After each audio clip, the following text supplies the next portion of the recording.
The Aztecs are in the Bay Area trying to make their 3-game winning streak into a 4-game winning streak. They face San Jose State, who's winless in conference play. No TV for this one. What you missed is Jalen McDaniels carding a double-double, 16 points, 10 boards, while Max Montana hits 5 of 8 from beyond the arc, scoring 15.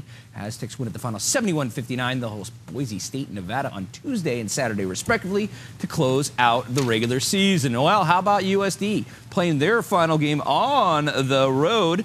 And, well, it's a nice one. 64-61. They end up in 4th place in the West Coast Conference.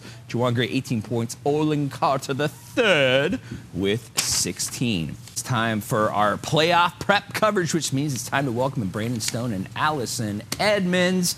Well, Brandon, are you ready to bounce to these highlights? Yes.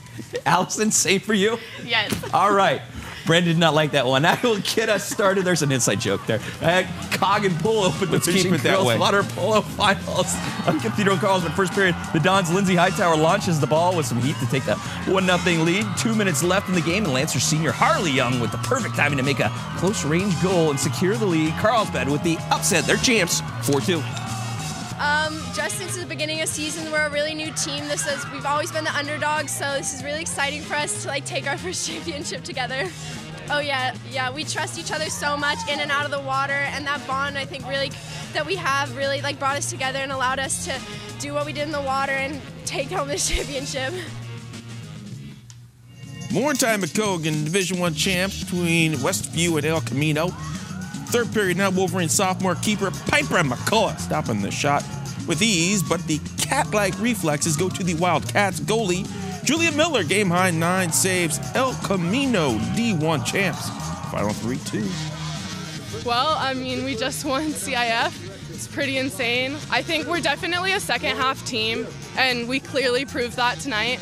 We played so well as a team those last few weeks for CIF, and I'm so proud of us.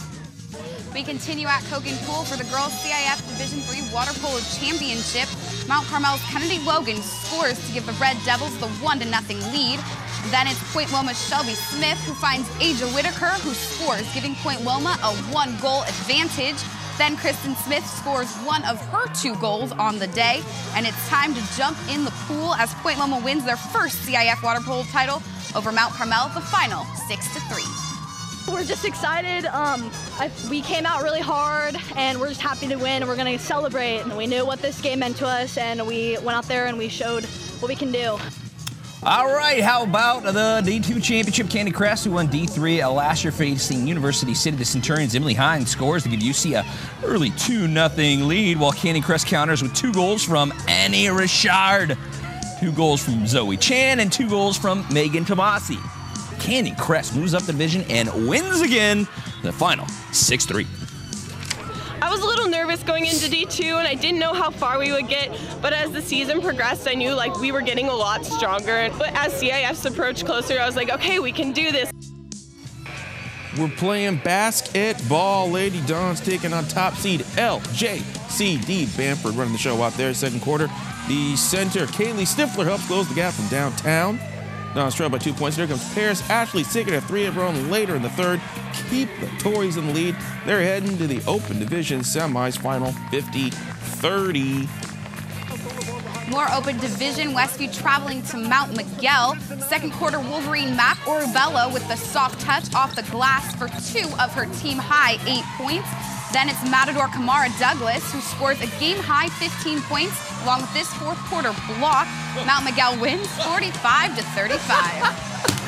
She looked like one of our people blocking Jose Martinez. First quarter, first quarter, Bonita Vista taking on Rancho Bernardo. The Baron Shyla Latone strips it, and Jillian Arenas finishes with a nice reverse, but the top seed was down 5 1/2. Fourth quarter, Latone with the steal and the finish. 34 for her. The Barons win it. The final 59-47, Brandon. I'd like to call this a clash of the Titans, Eastlake and Poway. Fourth quarter action now, Poway's Ashley Pyle getting open, hitting the nice long jumper for 2 of her 14 points in the game. But Eastlake's dynamic duo, Haley Owen to Oren Isaacson, proved to be too hard to stop. Oren hits all of her buckets for a team-high 15. Eastlake wins it 57-43. Edmonds. The girls basketball Division II quarterfinals, number 9 seed Lincoln Hornets at top seed CARLSBAD. Lincoln's Amani James with a game high of 22 points. And then CARLSBAD Kristen Young also drops 22 as we head to overtime, where London Gerard puts CARLSBAD ahead to stay. CARLSBAD 66, Lincoln 60. CARLSBAD will move on to play the VISTA Panthers. Great. All right, you kind of ruined this one for me.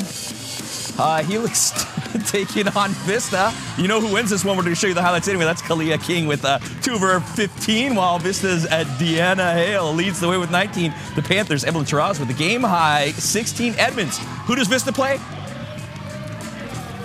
CARLSBAD. CARLSBAD, the final 60-51. Don't let him push you around like that, Allison, please. Okay, on the pitch, top seed St. Augustine hosting Montgomery in the D1 quarters, first half. Here comes the Saints captain Jesus Delgadillo putting it in front of the goal, and Francis Ekiosi putting it in the net. On the defensive side, by the way, keeper Joe Morse, 8 second-half saves.